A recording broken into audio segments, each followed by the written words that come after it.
guys, and welcome to another episode of My Beautiful Chaos with Misty Fitch of Fearfully Made Ministries. Today we have Matt joining us. Your husband, Matt. Yes, he told me a while ago that I needed to say it was my husband because not everybody knows who he is. So today we have my husband, Matt, joining, which means we're going to talk about family. We're going to talk about parenting and especially parenting in a blended family today. So we want to preface by saying that we are not experts by any means. We are speaking only from experience and things that we've learned from others. What works for us may not work for everyone, but for this one, I actually feel pretty strongly about it. I feel that it is probably the best thing for the kids. I agree. And in a blended family, that's the most important thing, is that you're focusing more on the kids and not issues that you and your ex have.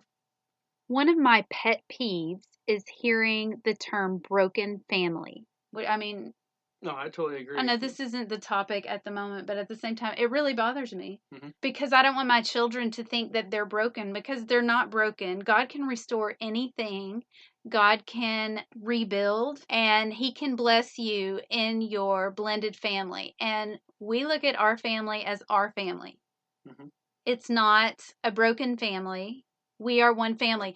As a matter of fact, one of the first things that we did, we're not even on topic yet, No, but we're one of the not. first things we did, and one of the first things, let's see if you know what I'm about to say. I already One of know. the first things that when we have small groups, we give homework very first week, and we have the couples come back with something. What is that? The blended family name. Yes, your tribe Your name. tribe name. And sometimes you can get the kids involved, and sometimes you just do it on your own. We actually did, I think we all kind of played around with names, but it started because my kids didn't really, we had Fitch everywhere. We had an F on our door, and my kid's last name starts with a G. And it didn't feel like home to them. I felt like they didn't feel like this was their home. Right. And so we put, everybody does it different, and I love what families bring that next week. But for our family, we put both of our last names together, so we are Fitchlin. We've heard some people who have just pulled out different letters of each of the names or come up with something completely crazy altogether. But we're Fitchlin, and that's what we sign all the kids are. And that's what we sign all of our cards. That's what we sign all of our gifts to whoever from the Fitchlin family. The first time we did that was Christmas with Matt's family, and they're like, "What does that mean? A Fitchlin? What's a Fitchlin?" What was it? The kids, we were going between Fitchlin, and the kids wanted Gatfish. Or Gatfitch. Or something, but Fitchlin works. It flows better. So that's one of the ways that we wanted to make our family not feel like a broken family. We are an intact family. We are also a traditional family. And there's little things, like that you can do to kind of help, blend that family together a little bit more and make it more of a cohesive unit. One is the last name. And one of the other things I was thinking of whenever you said, what is the first thing we did, was, I don't know where you're at in your journey with your exes or whatnot, but I actually went through and got on the same visitation schedule as Misty, so that whenever I have my boys, she also had her girls, so we can make more of a family unit. My girls? Your kids, your girl and boy, I forgot.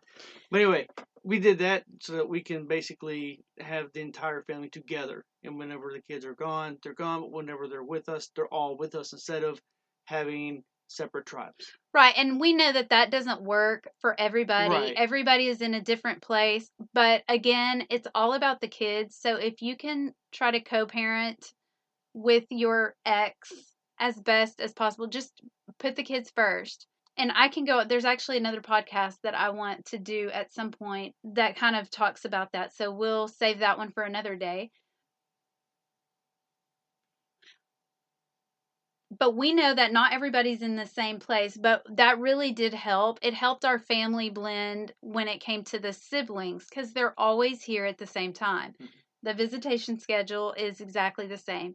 So we still have not gotten on our topic. And our topic is, if you are in a blended family, and especially if you have teenagers, then you are fully aware that there are moments that the kid gets mad. The kid doesn't like your rules, or the kid doesn't Like your meal. like something, or Something. you're boring to them because you're not taking them to do something they want to do.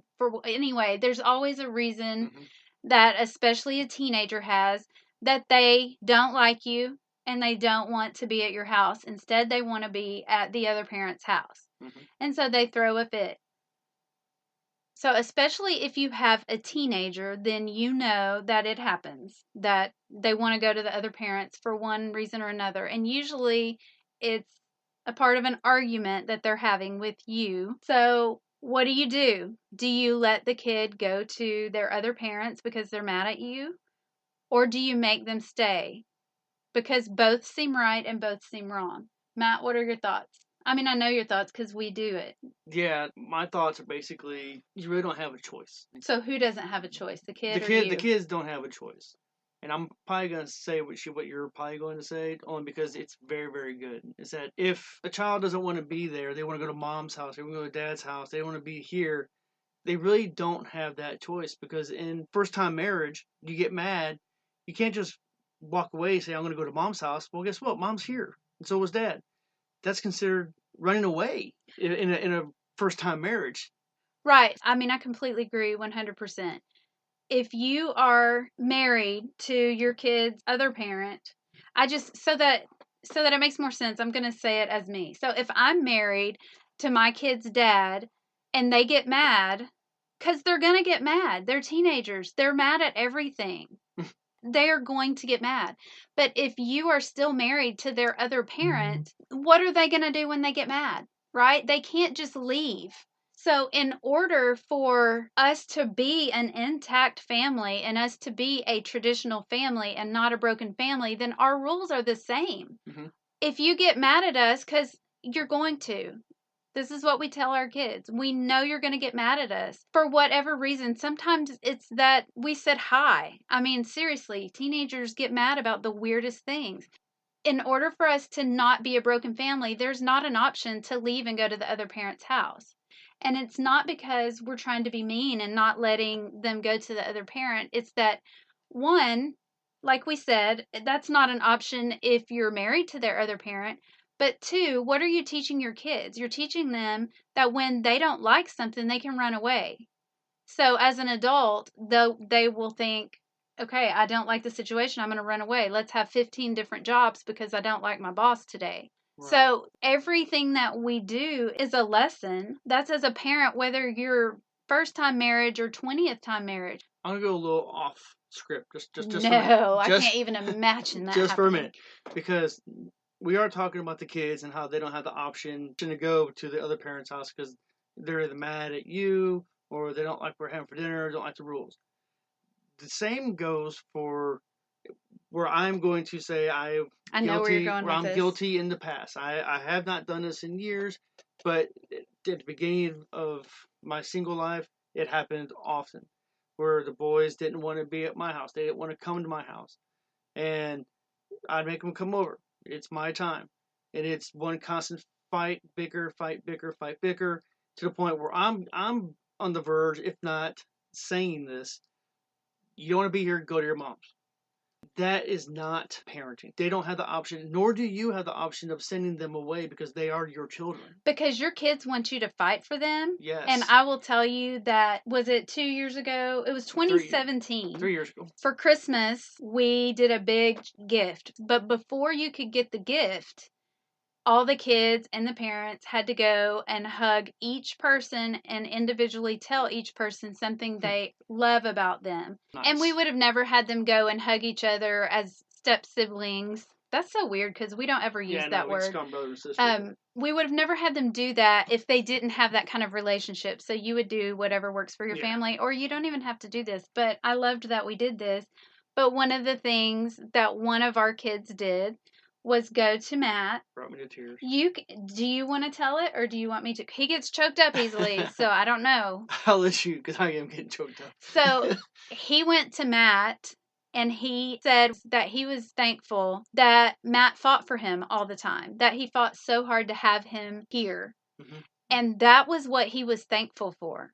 So even though it doesn't seem like it's working, because there was so much resistance there. At that time, there was. But there was. That right there showed us that we were doing the right thing, even though it was hard. And it's on the flip side. Mm-hmm. Sometimes I've had a kid who has cried because they didn't want to go to their other parent's house. They wanted to stay here.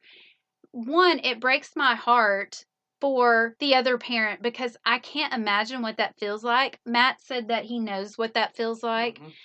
I can't imagine. My heart would break if I knew that my kid was crying because they didn't want to go to my house. And for whatever reason it is, it's a comfort zone thing, I'm sure. Yeah. I mean, but I still made them go. Unless there is a dangerous situation. Yes, yeah, definitely. You still make them go. I think the most important thing is that you need to remember what is best for the kids. The kids don't know what's best for them. And they're going to play with your emotions. Sometimes you want to parent out of guilt, a whole other episode. Sometimes you just want to give in sometimes. But ultimately, it's that you need to look at what is best for the kid. And what is best for the kid is to teach them you don't run away when you get upset. You face your problem. You learn how to deal with conflict. But I think when you tell your kids, no, I'm not letting you go back to your other parent because you're upset with me, I think that's another way of saying I love you and I'm not going anywhere. Don't you think? Yeah, I mean, it's, the kids, they just need to understand that you do love them, and that not everything is going to be, can't be the easy way out. As far as you're upset with someone, I'm going to run away. It's just like you said, you have to face your problems, face your issues, face the consequences that may even come with them. Can I interrupt? Sorry, I just thought of something, because you were talking about running away, and I know we're going over our time, but we probably will almost always go over our time when we're talking about blended families and parenting. If you teach your kids that when they get upset, it's okay to leave. I mean, one of the things that I know every couple we have worked with that is a part of a blended family, including ourselves, really struggle with, I want them to have a marriage that's lasting.